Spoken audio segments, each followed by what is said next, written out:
Tinula na po ani, higop na po tag-init nga sabaw. Dahil unang ihulog ani kaning mga lamas. First, itong ibalik diri. Kay atong atakloban. Naapo dahil mi oy pinaret ng isda. Fresh from Sibulan City, pag yun ni siya. So ako din style sa pagtula, ako din na siya daang butangag asin para matunaw na daan.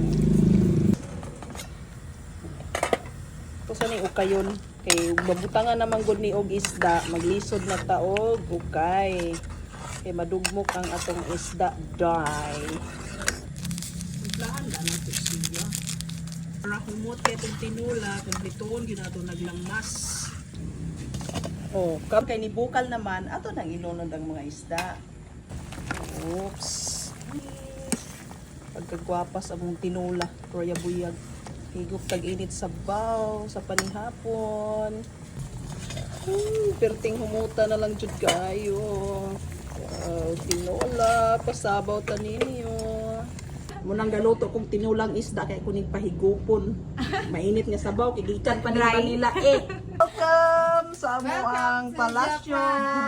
Dapat tong tinula nga isda. Napami oy bisita nga singleness. Sure.